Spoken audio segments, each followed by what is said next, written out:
പിതാവിൻ്റെയും പുത്രൻ്റെയും പരിശുദ്ധാത്മാവിൻ്റെയും നാമത്തിൽ ആമേൻ.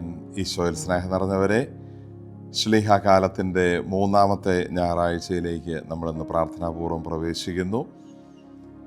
ശിഷ്യന്മാരെ പോലെ നമ്മളും ഈ ഭൂമിയിലേക്ക് അയക്കപ്പെട്ട് ഈശോയ്ക്ക് സാക്ഷ്യം വഹിക്കാനും ഈശോയ്ക്ക് വേണ്ടി ജീവിക്കാനുമുള്ളവരാണ് എന്ന ബോധ്യം കൂടുതൽ ഉറപ്പിക്കുന്ന ശ്ലീഹാകാലത്തിൻ്റെ തിരുവചന വായനകളിൽ സുവിശേഷത്തിൻ്റെ ചിന്തകളിലേക്ക് നമുക്കിന്ന് പ്രാർത്ഥനാപൂർവ്വം പ്രവേശിക്കാം.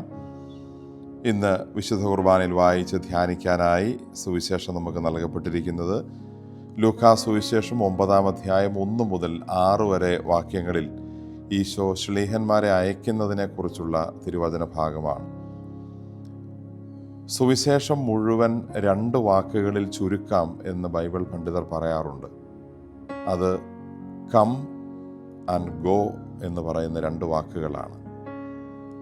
ഈശോ ആദ്യം ശിഷ്യരെ തൻ്റെ അടുത്തേക്ക് വിളിച്ചു, അവരെ കൂടെ നിർത്തി പരിശീലിപ്പിച്ചു, വേണ്ട കാര്യങ്ങളെല്ലാം പറഞ്ഞു കൊടുത്തു. അതായിരുന്നു ആദ്യത്തെ ഘട്ടം, കം. ഈശോ വിളിക്കുന്നു. രണ്ടാമത്തെ ഘട്ടം ഈശോ അവരെ പറഞ്ഞയക്കുകയാണ്, ഗോ എന്ന് പറയുന്നു. സുവിശേഷത്തിൻ്റെ മുഴുവൻ ഒരു ചുരുക്കം അതാണ്. നമ്മുടെ ആത്മീയ ജീവിതത്തെ ചിന്തിക്കുമ്പോഴും ഈശോ നമ്മളിൽ നിന്ന് ആഗ്രഹിക്കുന്നതും നമ്മളോട് ചെയ്യുന്നതും ഇതേ കാര്യം തന്നെയാണ്. നമ്മളെ തൻ്റെ അടുത്തേക്ക് വിളിക്കുന്നു, വേണ്ട കാര്യങ്ങൾ നമുക്ക് തന്ന് ഈശോയ്ക്ക് സാക്ഷികളായി സുവിശേഷം പ്രസംഗിക്കാൻ നമ്മളെയും ലോകത്തിൻ്റെ വിവിധ ഭാഗങ്ങളിലേക്ക് അയക്കുന്നു. ഇന്നത്തെ ശ്ലീഹന്മാർ, ശിഷ്യന്മാർ എന്ന നിലയിൽ ഈശോയുടെ ആ അയക്കൽ ജോലി ഇന്നും തുടർന്നുകൊണ്ടിരിക്കുന്നു എന്നുള്ളത് നമ്മുടെ ജീവിതത്തിലൂടെയാണ് പ്രാവർത്തികമാവുന്നത് എന്ന് നമുക്ക് ആത്മശോധന ചെയ്യാം, മനസ്സിലാക്കാം. ഇന്നത്തെ സുവിശേഷവുമായി ബന്ധപ്പെട്ട ഏതാനും ധ്യാന വിചാരങ്ങൾ പങ്കുവയ്ക്കട്ടെ. ഈശോ തൻ്റെ 12 ശ്ലീഹന്മാരെ ഈശോയ്ക്ക് പകരമായി അയക്കുന്നു, സുവിശേഷം പ്രസംഗിക്കാൻ അയക്കുന്നു. തിരുവചനോടെ പറഞ്ഞു തുടങ്ങുന്നത് ഇങ്ങനെയാണ്: ഈശോ തൻ്റെ 12 ശ്ലീഹന്മാരെയും വിളിച്ച് സകല പിശാചുക്കളുടെയും മേൽ അവർക്ക് അധികാരവും ശക്തിയും കൊടുത്തു. 2 വാക്കുകൾ ഇവിടെ പ്രത്യേകം ശ്രദ്ധേയമാണ്. ഈശോ അവർക്ക് അധികാരം കൊടുക്കുന്നു, അതോടൊപ്പം ശക്തിയും കൊടുക്കുന്നു. 2 കാര്യങ്ങൾ ഇതുപോലെ എടുത്തു പറയുന്ന മറ്റു ചില സന്ദർഭങ്ങളും സുവിശേഷത്തിലുണ്ട്, ബൈബിളിലുണ്ട്. അത് എല്ലായ്പ്പോഴും വലിയ ആത്മീയ അർത്ഥങ്ങൾ സൂചിപ്പിക്കുന്ന കാര്യവുമാണ്. ഇവിടെയും 2 വാക്കുകൾ പറഞ്ഞിരിക്കുന്നു, അധികാരവും ശക്തിയും. പഴയ നിയമത്തിൽ ഉൽപ്പത്തിയുടെ പുസ്തകത്തിൽ നമ്മൾ കാണുന്നുണ്ട്, ദൈവം തൻ്റെ ഛായയിലും സാദൃശ്യത്തിലും മനുഷ്യനെ സൃഷ്ടിച്ചു. ദൈവം സൃഷ്ടിക്കുമ്പോൾ അത് രണ്ടും പൂർണ്ണതയിൽ തന്നെയാണ് സൃഷ്ടിച്ചത്. എന്നാൽ മനുഷ്യൻ പാപം ചെയ്തപ്പോൾ ഛായ നിലനിന്നു, സാദൃശ്യം നഷ്ടപ്പെട്ടു. ആ സാദൃശ്യത്തിലേക്ക് അവനെ വീണ്ടും കയറ്റി ഇരുത്താനാണ് ഈശോ ഈ ഭൂമിയിൽ മനുഷ്യനായി വന്നത്. പാപം ചെയ്തപ്പോൾ ഛായ നിലനിന്നു, സാദൃശ്യം നഷ്ടപ്പെട്ടു. സുവിശേഷത്തിലേക്ക് വരുമ്പോൾ മറ്റൊരു കാര്യം, 2 പേരുടെ പേര് പറഞ്ഞു കാണുന്നു. ഈശോ മർത്തായെയും മറിയത്തെയും കുറിച്ച് പറയുന്നു. മർത്ത ഈ ലോക തിരക്കുകളുടെ സൂചനയും മറിയം ഈശോയുടെ അടുത്ത് ധ്യാനപൂർവ്വം ഇരുന്നതിൻ്റെ സൂചനയുമാണ്. നമുക്കും പലപ്പോഴും ഈ 2 കാര്യങ്ങൾ നൽകപ്പെടുമ്പോഴും മർത്ത നിലനിൽക്കുകയും മറിയം നഷ്ടപ്പെടുകയും ചെയ്യുന്നു. മറിയം നഷ്ടപ്പെടാതെ നോക്കണം, മർത്തായെപ്പോലെ ഓടി നടന്ന് ജോലി ചെയ്യുമ്പോഴും എന്ന് സുവിശേഷം നമ്മളെ പഠിപ്പിക്കുന്നു. ഇന്നത്തെ തിരുവചനത്തിലും ഈശോ 2 കാര്യം പറയുന്നല്ലോ, അധികാരവും ശക്തിയും കൊടുത്തു. ഈശോ അത് ശിഷ്യന്മാർക്ക് കൊടുത്തപ്പോൾ അത് പൂർണ്ണമായ അളവിൽ തന്നെ കൊടുത്തു. അവർക്കത് 2 ഉണ്ടായിരുന്നു, അധികാരവും ശക്തിയും.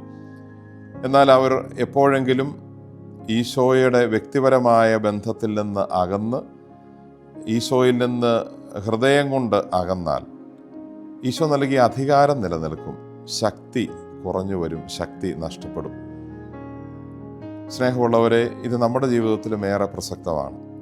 മാമോദീസായിലൂടെ നമുക്ക് ഈ അധികാരവും ശക്തിയും, സകല പിശാചുക്കളുടെയും ലോകത്തിലെ എല്ലാ തിന്മകളുടെയും മേലുള്ള അധികാരവും ശക്തിയും നമുക്ക് കിട്ടി.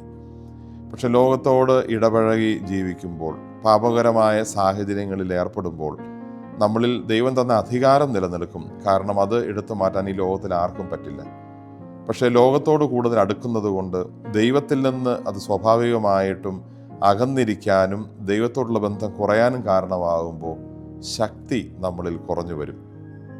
നമുക്ക് ആ ശക്തി ഓരോ ദിവസവും അല്ലെങ്കിൽ ഓരോ സമയവും നൽകിക്കൊണ്ടിരിക്കുന്നത് സഭയിൽ നിന്നാണ്. പ്രത്യേകമായി പരിശുദ്ധ കുർബാന, കൂദാശകൾ, നമ്മുടെ അനുദിനമുള്ള സന്ധ്യാപ്രാർത്ഥന, തിരുവചന പാരായണം, ജപമാല പ്രാർത്ഥന, യാമപ്രാർത്ഥനകൾ, ഇങ്ങനെ ഈ ആത്മീയ അനുഷ്ഠാനങ്ങളെല്ലാം നമുക്ക് ആ ശക്തി വീണ്ടും വീണ്ടും തന്നുകൊണ്ടിരിക്കും. ഇത് മനസ്സിലാക്കാൻ ഏറ്റവും നല്ല ഉദാഹരണം നമ്മൾ എന്നും ഉപയോഗിക്കുന്ന നമ്മുടെ മൊബൈൽ ഫോൺ തന്നെയാണ്. മൊബൈൽ ഫോണിൽ ഒരുപക്ഷെ 2 തരം കാര്യങ്ങളുണ്ട് എന്ന് വേണമെങ്കിൽ നമുക്ക് പറയാം. ഒന്ന്, ഫോണിൻ്റെ ഡിസ്പ്ലേയിൽ നമ്മൾ പ്രദർശിപ്പിച്ചിട്ടുള്ള പല ആപ്ലിക്കേഷനുകളാണ്, നമ്മൾ ആപ്പുകളെന്ന് പറയും. രണ്ടാമതൊരു കാര്യം ഈ ഫോണിൻ്റെ ഉള്ളിലുള്ള ബാറ്ററിയാണ്. നമ്മൾ ഫോൺ ഫുൾ ചാർജ് ആയിരിക്കുന്ന സമയത്ത് നമുക്ക് ഏത് ആപ്ലിക്കേഷൻ വേണമെങ്കിലും ഉപയോഗിക്കാം. ഉപയോഗിക്കും തോറും ബാറ്ററിയുടെ ശക്തി കുറഞ്ഞു വരും. അത് അവസാനം 0യിലേക്ക്, ഒന്നുമില്ലാത്ത അവസ്ഥയിലേക്ക് എത്തും. അപ്പോഴും ആപ്ലിക്കേഷന് മാറ്റമൊന്നും വരുന്നില്ല, അതവിടെ പഴയതുപോലെ തന്നെ നിൽക്കും. പക്ഷേ ബാറ്ററിയുടെ ശതമാനം കുറഞ്ഞതുകൊണ്ട്, അളവ് കുറഞ്ഞതുകൊണ്ട് നമ്മളത് ആപ്ലിക്കേഷൻ വീണ്ടും, ആ ഫോൺ വീണ്ടും ഉപയോഗിക്കാൻ യോഗ്യമാകണമെങ്കിൽ അതിൽ ചാർജ് ആവശ്യമുള്ളത് കൊണ്ട് നമ്മളത് പ്ലഗ് ഇൻ ചെയ്ത് അതിൽ ചാർജ് കയറ്റും.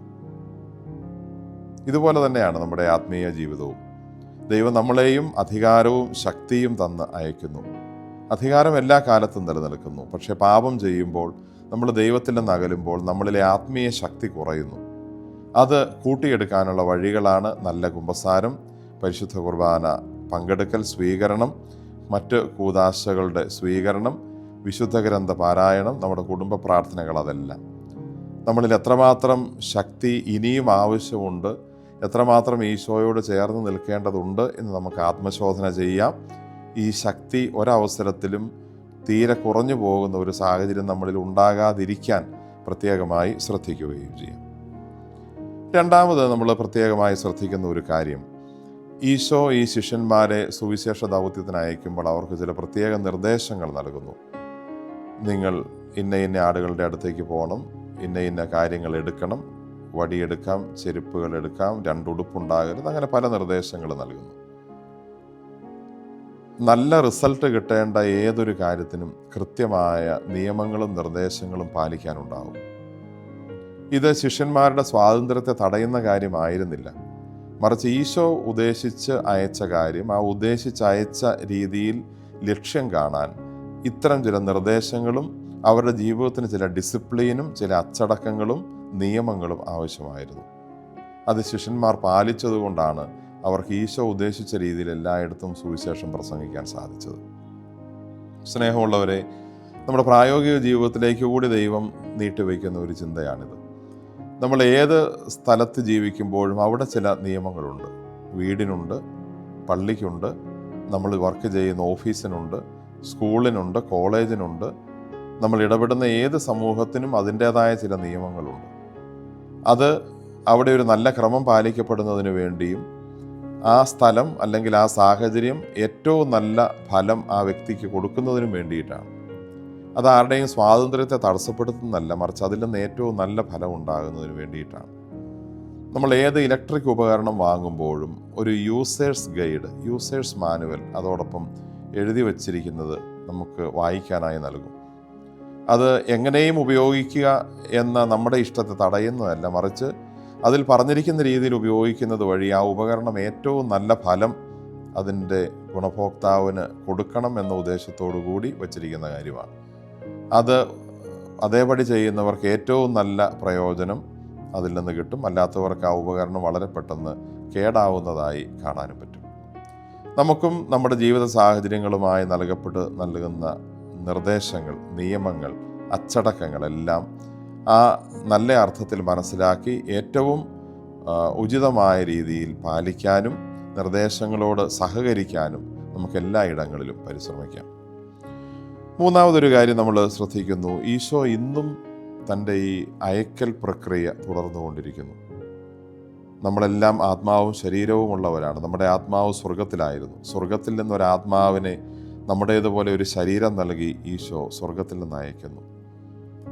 നമുക്ക് ഈ ഭൂമിയിൽ ദൈവം പ്രത്യേക ചില ദൈവവിളികൾ നൽകി ഓരോ ജീവിത പന്ഥാവിലേക്ക് നയിക്കുന്നു, അയക്കുന്നു. മാമോദീസായിലൂടെ സുവിശേഷ പ്രഘോഷണം നൽകി, അതിൻ്റെ ദൗത്യം നൽകി നമ്മളായിരിക്കുന്ന ജീവിത സ്ഥലങ്ങളിൽ ഈശോയ്ക്ക് വേണ്ടി സാക്ഷ്യം വഹിക്കാൻ അയച്ചിരിക്കുന്നു. ഏറ്റവും പ്രധാനമായി ഓരോ ദിവസവും ഈശോ നമ്മളെ ഈശോയുടെ അടുത്തേക്ക് വിശുദ്ധ കുർബാനയിലേക്ക് വിളിക്കുന്നു, കം എന്ന് പറയുന്നു.